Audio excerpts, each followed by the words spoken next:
High প্রিয় শিক্ষার্থীরা, আসসালামু আলাইকুম। আশা করি সবাই ভালো আছো। আজকে আমি চলে আসলাম এমন একটি পর্ব নিয়ে। এ পর্বে আমি আলোচনা করব তোমাদের প্রাথমিক বৃত্তি পরীক্ষার কিছু গুরুত্বপূর্ণ অঙ্কের সাজেশন নিয়ে।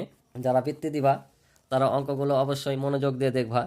আমি তোমাদের বই থেকে কিছু অঙ্ক দাগ দিয়ে দেবো, তো তোমাদের ওই অঙ্কগুলোর আলোকে কিন্তু পরীক্ষায় আসবে। কারণ বইয়ের অঙ্কের বাইরে তো তোমাদের অঙ্ক কোনো দিবে না, বইয়ের অঙ্কগুলো দিবে, হয়তো সংখ্যা এবং কথাগুলো চেঞ্জ করে তোমাদের দিতে পারে, এটাই। কিন্তু বইয়ের অঙ্কের নিয়মের বাইরে অঙ্ক দিবে না। সো আমি তোমাদেরকে বইয়ের ভিতর থেকে কি করব, অঙ্ক, গুরুত্বপূর্ণ অঙ্কগুলো দাগাই দিব।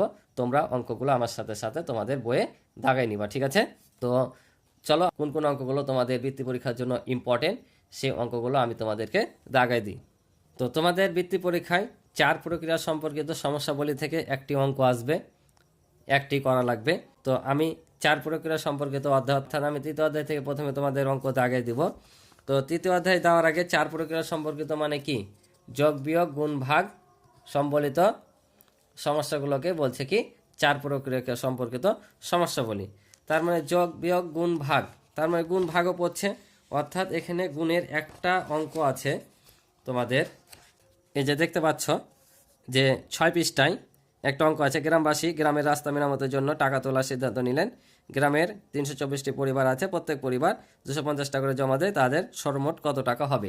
এই যে অঙ্কটা দেখছো, এটা একটি গুরুত্বপূর্ণ অঙ্ক। যদি তোমাদের সৃজনশীল প্রশ্ন হয় তো এটা দেওয়া তোমাদের সৃজনশীল অঙ্ক বানিয়ে দিতে পারে বিভিন্নভাবে, ঠিক আছে? তো আজকে আমি সাজেশন দেবো শুধু বইয়ের অঙ্কগুলো নিয়ে, পরবর্তীতে আমি তোমাদের সৃজনশীল আকারে সাজেশন দেওয়ার চেষ্টা করবো ইনশাল্লাহ, তোমরা যদি চাও তবেই। তোমরা যদি চাও অবশ্যই আমাকে কমেন্টের মাধ্যমে জানাবে। তাহলে প্রথমে 5 নম্বর অঙ্কটা এখান থেকে তোমরা দাগিয়ে নাও, ঠিক আছে? তারপর তোমরা চলে আসো অনুশীলনী 2 11 পৃষ্ঠার অঙ্ক। তো এখান থেকে তোমরা দাগ দিবা 6 নম্বর অঙ্কটা, আর এখানে দেখতে পাচ্ছ 8 নাম্বার, এই 8 নাম্বারটা দাগ দিবা। এবার চলে এসো অনুশীলনী 3-এ। অনুশীলনী 3-এ প্রথমে দাগ দিবা 2 নাম্বার যে অঙ্ক দেখতে পাচ্ছ, এই অঙ্কটা মোস্ট ইম্পর্টেন্ট অঙ্ক, ঠিক আছে? এই অঙ্কটা মোস্ট ইম্পর্টেন্ট অঙ্ক।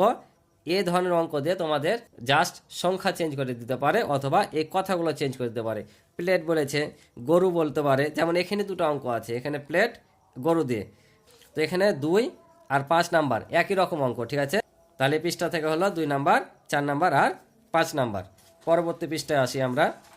পরবর্তী পৃষ্ঠায় তোমরা দেখতে পাচ্ছ 7 নাম্বারটা হালকা করে করবা, ঠিক আছে? এটা সহজ অঙ্ক, হালকা করে রাখবা, দিতে পারে নাও পারে, এটা মনে করো যে একটা স্টার। 8 নাম্বার আর 9 নাম্বার অঙ্ক দেখছো, এটা সিমিলার অঙ্ক। এই অঙ্ক দুটা মোস্ট ইম্পর্টেন্ট অঙ্ক। এই অঙ্ক দুটার মধ্যে থেকে অনেকবার পিএসসি পরীক্ষায় কিন্তু এসেছে। তোমরা এই 8 নাম্বার আর 9 নাম্বারটা অবশ্যই ভালো করে করবা, ঠিক আছে? অবশ্যই ভালো করে করবা, মনে করো 3 স্টার, খুবই ইম্পর্টেন্ট অঙ্ক। তারপর 10 নাম্বার তো মাতা পিতার অঙ্কের বিকল্প নাই, এটা যে কোনো ক্লাসেই এই অঙ্কটা আসে। এটা কিন্তু এ দুটার চাইতে আরও ইম্পর্টেন্ট, ঠিক আছে? তাহলে এটাও তোমরা করবা। আর এখান থেকে করতে পারো তোমরা, এখানে সেরকম আর অঙ্ক নাই। এই 8, 9, 10 এই 3টা অঙ্ক করলে আমি আশা করি এই 3টা অঙ্কের ভেতর থেকে 99% আসার সম্ভাবনা আছে। তারপরও এখান থেকে চাইলে করতে পারো তোমরা 13 নম্বরটা দেখতে পারো, আর এখান থেকে দেখলে দেখতে পারো তোমরা 15 আর 16 নম্বর। উদাহরণে কিন্তু আরও কিছু অঙ্ক ছিল এই অধ্যায়ে, ঠিক আছে? তো আমি যেগুলো দাগ দিয়েছি উদাহরণে যে অঙ্কগুলো আছে সেম একই রকম অঙ্ক, ঠিক আছে? এগুলো করা মানে ওগুলো হয়ে যাওয়া। তাহলে তৃতীয় অধ্যায় শেষ। তারপর দেখতে পাচ্ছ গাণিতিক প্রতীক, এখান থেকে তোমাদের সাধারণত অঙ্ক আসবে না, বৃত্তি পরীক্ষা বলে দিয়েছে, তাই আমি এটাকে স্কিপ করলাম। এবার হচ্ছে গুণিতক এবং গুণনীয়ক। তোমরা এখানে চলে আসো 29 পৃষ্ঠায়। এখানে অঙ্ক দেখতে পাচ্ছ 3টা অঙ্ক আছে, 1, 2, 3। এই 3টা অঙ্কের মধ্যে থেকে তোমরা অবশ্যই 3 নম্বর অঙ্কটা দেখতে পাচ্ছ, এই অঙ্কটা অবশ্যই তোমরা ভালো করে দেখবা। এই 3টা অঙ্কের মধ্যে এটা সবচাইতে বেশি অঙ্ক, ইম্পর্টেন্ট। তারপর 2 নাম্বারটা দেখবা, ঠিক আছে? তারপরে চলে আসো 33 পৃষ্ঠা অঙ্ক। 33 পৃষ্ঠা অঙ্ক মধ্যে এখানে দেখতে পাচ্ছ যে 2টা অঙ্ক দেওয়া আছে। এই 2টা অঙ্কের মধ্যে থেকে তোমরা অবশ্যই 2 নম্বর অঙ্কটা ভালো করে দেখবা। এই 2টা অঙ্ক কিন্তু একই রকমই অঙ্ক। এখানে ছাত্রছাত্রীর সংখ্যা চেয়েছে এবং প্রতি দলে কতজন ছাত্রছাত্রী থাকবে সেটা চেয়েছে। এখানে শুধু সর্বোচ্চ শিক্ষার্থীর সংখ্যা চেয়েছে, আর কোনো সংখ্যা চাইনি। এই অঙ্ক আর অঙ্ক সেম একই রকম অঙ্ক, তাহলে এখানে 2 নাম্বারটা অবশ্যই তোমরা ভালো করে দেখবা। এবার চলে এসো অনুশীলনীর অঙ্কে, অর্থাৎ 37 পৃষ্ঠার অঙ্কে। 37 পৃষ্ঠার অঙ্কের মধ্যে তোমরা এখানে যে 4 নম্বর অঙ্কটা দেখতে পাচ্ছ, এই অঙ্কটা ভালো করে দেখবা। 4 নম্বর অঙ্কটা অনেক ইম্পর্টেন্ট অঙ্ক, এটা ভালো করে দেখবা। তারপর 5 নাম্বারটা দেখবা, ঠিক আছে? 4 আর 5 ভালো করে দেখবা। ওকে, 4 নাম্বার এর মতো হচ্ছে 3 নাম্বার অঙ্কটাও, ঠিক আছে? তো এটা তোমরা দেখবা। মনে করো এটা আর এটা হচ্ছে 3 স্টার, এটা হচ্ছে 1 স্টার, তাহলে 4 আর 5 অবশ্যই তোমরা ভালো করে দেখবা। আর এখানে যে 6 নাম্বার অঙ্কটা আছে, এই যে এখানে যে অঙ্কটা আমি দাগ দিলাম 33 পৃষ্ঠার, এই অঙ্কের মতোই হচ্ছে তোমার এই অঙ্কটা, একই রকম অঙ্ক, অর্থাৎ এটা করা মানে এটা করা, এটা করা, ঠিক আছে? তাহলে আমি কি বললাম, 4 আর 5 ভালো করে তোমরা দেখবা। তাহলে আমাদের এই অধ্যায়ের অঙ্ক দেওয়া শেষ, আমরা পরবর্তী অধ্যায়ে যাই। এবার তোমরা 6 অধ্যায় অর্থাৎ ভগ্নাংশের অধ্যায়ে চলে আসো। তো এখানে আমি একটি অঙ্ক মাত্র দাগ দিয়ে দেবো, এই অঙ্কটাই এই অনুসরণী 6-এর ক এর অঙ্কের মধ্যে ইম্পর্টেন্ট, সেটা হচ্ছে তোমার 6 নম্বর অঙ্কটা, এটা হচ্ছে মোস্ট ইম্পর্টেন্ট অঙ্ক, ঠিক আছে? এটা আসার মতো একটা অঙ্ক, যদি অনুসরণী ক থেকে অঙ্কটা দেয় অর্থাৎ 6-এর ক থেকে, এই অঙ্কটা মোস্ট ইম্পর্টেন্ট অঙ্ক, তোমরা 6 নম্বরটা ভালো করে দেখবা।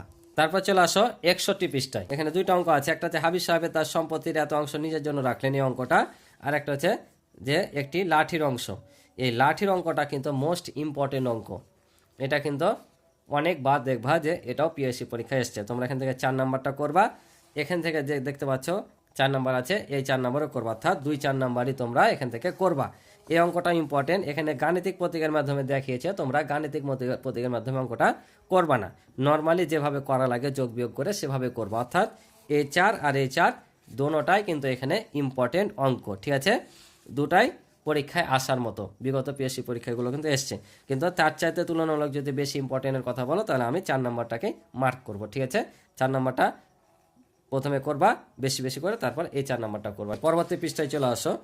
তো পরবর্তী পৃষ্ঠায় এখানে তেমন আমাকে ইম্পর্টেন্ট মনে হচ্ছে না, তবে এই পাশে অর্থাৎ অনুশীলনী 6-এর ক্ষয়ের এখানে যে অঙ্ক আছে, একটা অঙ্ক, এই যে সাজ্জাদ সাহেবের অঙ্কটা, এই অঙ্কটা মোস্ট ইম্পর্টেন্ট অঙ্ক। এই অঙ্কের ওপর আমি একটা সৃজনশীল দিয়েছি, সৃজনশীলটা তোমরা দেখে নিতে পারো। তাহলে প্রথমত এখান থেকে 3 নাম্বারটা তোমরা ভালো করে করবা, সাজ্জাদ সাহেবেরটা, তারপর এখান থেকে করতে পারো 2 নাম্বার, ঠিক আছে?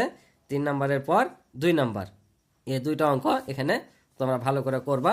আর এখানে যে অঙ্কগুলো আছে তোমরা ছোট প্রশ্নের জন্য, সংক্ষিপ্ত প্রশ্নের জন্য দেখে রাখতে পারো, তবে এই দুটো অঙ্ক ইম্পর্টেন্ট, 2 আর 3, তাতে 3 নাম্বারটা হচ্ছে ভেরি ভেরি ইম্পর্টেন্ট। এবার তোমরা চলে আসো দশমিক ভগ্নাংশের অঙ্কে, অর্থাৎ অনুশীলনী 7-এর কয়ের এখানে দেখতে পাচ্ছি 71 পৃষ্ঠায় একটা অঙ্ক আছে, যে একটি পাত্রে 0.63 লিটার তেল আছে, এই অঙ্কটা তোমরা দেখবা।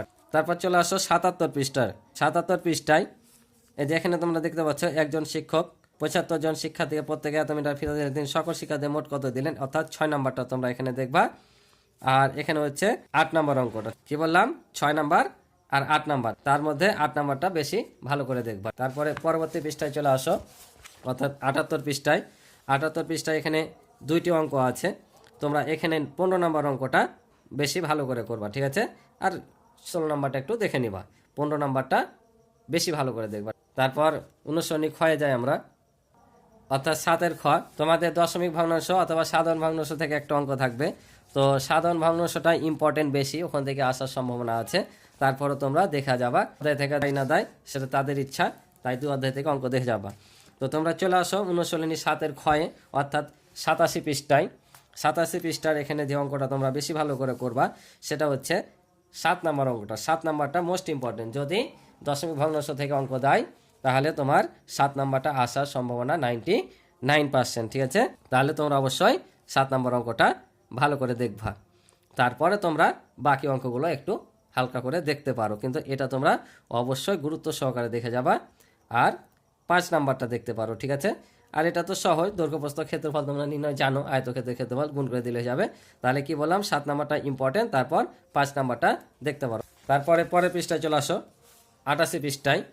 এখান থেকে তোমরা যে অঙ্কটা করবা সেটা হচ্ছে যে এখানেও তোমরা 15 নম্বর অঙ্কটা গুরুত্ব সহকারে করবা, আর এগুলো একটু হালকা করে দেখবা, কিন্তু 15 নম্বর অবশ্যই করবা। তারপরে আসো গড়ের অধ্যায়, অর্থাৎ অধ্যায় 8, এখান থেকে একটি অঙ্ক থাকবে, একটি করা লাগবে। তো এখানে প্রথমে দেখে নেব আমরা 90 পৃষ্ঠায় একটা অঙ্ক আছে, একটি বাক্সের 20টি কমলার মধ্যে আমরা 3টি ওজন মেপে পেলাম যথাক্রমে এত এত গ্রাম। এখানে একটা দেখো সৃজনশীল আকার অঙ্ক দেওয়া আছে, এই পৃষ্ঠার অঙ্কের মধ্যে এই অঙ্কটা মোস্ট ইম্পর্টেন্ট অঙ্ক, ভেরি ভেরি ইম্পর্টেন্ট অঙ্ক, এটা অবশ্যই অবশ্যই অঙ্কটা তোমরা এটা কি করবে, ঠিক আছে? এটাও 99% ইম্পর্টেন্ট। তাহলে তোমরা এখান থেকে এই 2 নাম্বার অঙ্কটা করবা, তারপর 1 নাম্বারটা করবা, ঠিক আছে। এই অঙ্কটা তোমাদের হয়তো সংখ্যাগুলো চেঞ্জ করে দিতে পারে, ঠিক আছে। সৃজনশীল যদি হয় বা এমনিও যদি অঙ্ক দেয় সাধারণ অঙ্ক, তোমাদের সংখ্যাগুলো হয়তো চেঞ্জ করে দিতে পারে, কিন্তু অঙ্ক একই, ঠিক আছে। তো তোমরা 2 নাম্বারটা অবশ্যই ভালো করে করবা, তারপর 1 নাম্বার। তারপরে 92 পৃষ্ঠার তোমরা এখানে যে দেখতে পাচ্ছ 8টি ডিমের ওজন দেওয়া আছে, গড় ওজন নির্ণয় করতে বলেছে। এই অঙ্কটাও তোমরা দেখবা, এই অঙ্কটাও ইম্পর্টেন্ট, অর্থাৎ এটা দিয়েও কিন্তু অনেক স্কুলে কিন্তু অঙ্কটা সৃজনশীল আকারে দিয়েছে। তো 1 নাম্বারটাও তোমরা দেখবা। তারপরে অনুশীলনী 8-এর অর্থাৎ 93 পৃষ্ঠার এখান থেকে তোমরা যে অঙ্কটা করবা সেটা হচ্ছে যে 3 নাম্বার অঙ্ক আর 4 নাম্বার অঙ্ক। এখানে অঙ্ক বলতে এখানে কিন্তু 5টা অঙ্কের মধ্যে এই 3টাই কিন্তু অঙ্ক, ঠিক আছে। তো তোমরা এই 3 আর 4 নাম্বারটা দেখবা, তাতে তোমরা এই যে গাভীর অঙ্কটা দেখছো এই অঙ্কটা একটু বেশি ভালো করে করবা, ঠিক আছে। গাভীর অঙ্কটা ভালো করে করবা। এখানে তোমাদের গাভী দিয়ে দিয়েছে, এখানে বিভিন্নভাবে দিতে পারে, যে কেউ পড়াশোনা করেছে 1 সপ্তাহে সেভাবে দিতে পারে, অথবা কেউ হেঁটেছে সপ্তাহে সেভাবে দিতে পারে। একই অঙ্ক এই কথাগুলো চেঞ্জ করতে পারে, এর সংখ্যাগুলো চেঞ্জ করতে পারে। শনি রবি সব ঠিক থাকবে, শুধু হয় এ কথা না হয় সংখ্যা চেঞ্জ করে তোমাকে বলতে পারে যে এটার গড় নম্বর বের করো। তো তোমরা 3 নাম্বারটা বেশি ভালো করে করবা, তারপর 4 নাম্বারটা করবা। তো আজকে আমি এই 8ম অধ্যায় পর্যন্ত তোমাদের সাজেশন দিলাম, অর্থাৎ বইয়ের অঙ্কগুলো। তো পরের অধ্যায়ে তোমরা যদি অঙ্কগুলো চাও তো অবশ্যই আমাকে কমেন্ট করে বলবে। তো যত বেশি তোমরা কমেন্ট করবে আমি তত অঙ্কগুলো দিতে উৎসাহ বোধ করবো, কারণ কমেন্ট না করলে আমি বুঝবো না যে তোমাদের দরকার আছে। তোমাদের যদি চাও হ্যাঁ আমরা সাজেশন চাই, তো অবশ্যই তোমরা কমেন্টের মাধ্যমে জানাবা। তো আজকে এ পর্যন্তই, ভালো থাকো, সুস্থ থাকো, দেখা হবে পরবর্তী কোনো নতুন পর্বে। আল্লাহ হাফেজ।